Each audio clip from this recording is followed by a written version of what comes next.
which is called Calvary, there they crucified him, and the malefactors, one on the right hand and other on the left.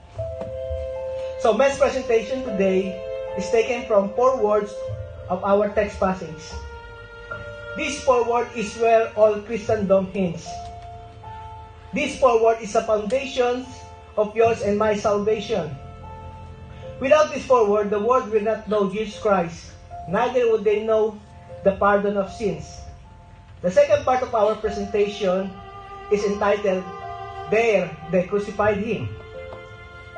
It is a day we celebrate the resurrection of the Lord Jesus. There would be no resurrection without the crucifixion. The world celebrate the Easter in a different way than Christian. The Easter bunny is to Easter as Santa Claus is to Christmas. When some children think of Easter, they think of Easter bunny. They think of colored eggs and Easter egg hands. We must make sure that our children know the true meaning of Easter. We as Christians need to know the real reason behind the reason for Easter. Easter is the celebration of the resurrection. We need to get our eyes on the resurrected Jesus. Some Christians are like Easter egg. They are colored up on the inside and hardboard on the inside. I want to look at the crucifixion of Jesus.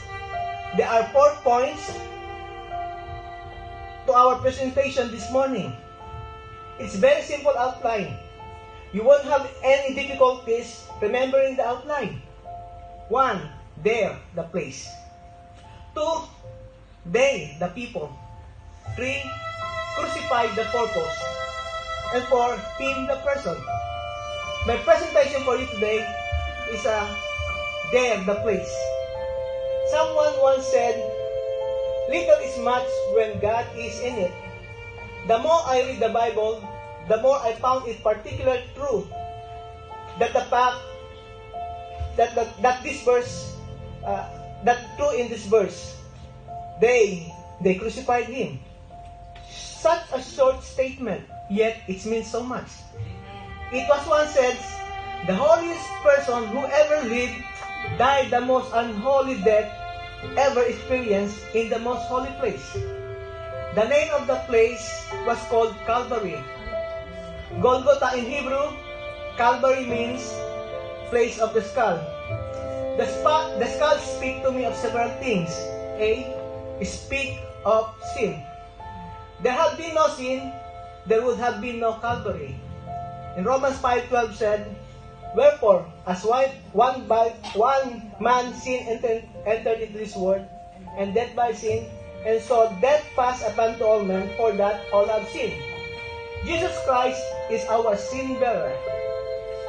He took my sin and your sin on himself. Jesus has never committed a single sin, but he became sin for you and for me.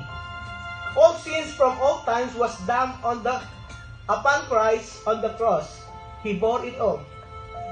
Jesus Christ settled the sin question on the cross of the Calvary. B. It speaks of death. Sin is a sting of death. There, the place of death. The innocent dying for the guilty.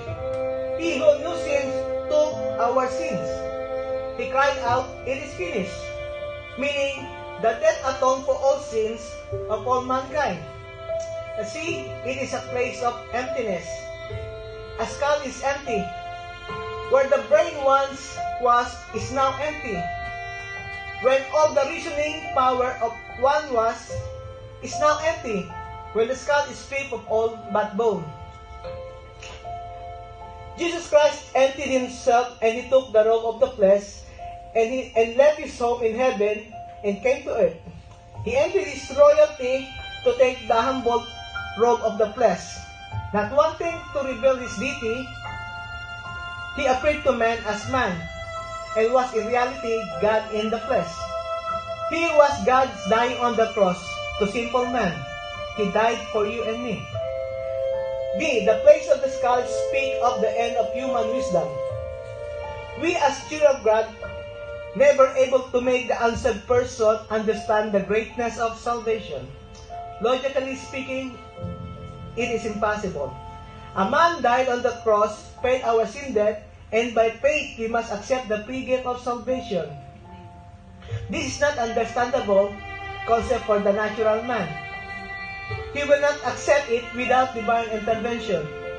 The Holy Spirit, which is God on this earth, must convict man of his sin. Tertullus said that this is foolishness. Tertullus agreed exactly with Apostle Paul in a statement in 1 Colossians 1:18, for the preaching of the cross is to them that perish foolishness, for unto us that which are saved it is the power of God. D. The place of the crucifixion is sacred only because the Son of God hung and died there. There is no other reason to remember the place of the crucifixion. It should not be idolized. It should always be associated with the death of Christ. Today, the week before the crucifixion, may we remember the place of the crucifixion was a place of the skulls and a place of dying for sin.